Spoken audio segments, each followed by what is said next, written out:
সুপ্রিয় দর্শকবৃন্দ, এটি আমার চ্যানেলের প্রথম ভিডিও। আপনারা সবাই দয়া করে একটি লাইক করে দিবেন এবং একটি সাবস্ক্রাইব করে দিবেন। আজকে আমরা বানাবো আমের আচার।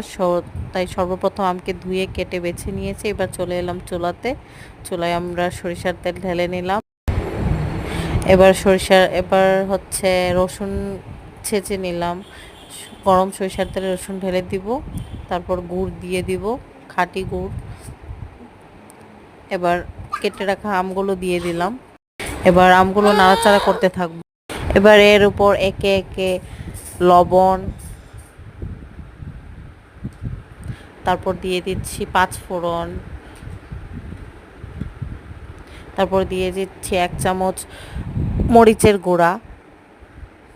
এবার দেখেন পানি ছেড়ে দিয়েছে, গুড় চিনি গলে গিয়েছে, পানি ছেড়ে দিয়েছে।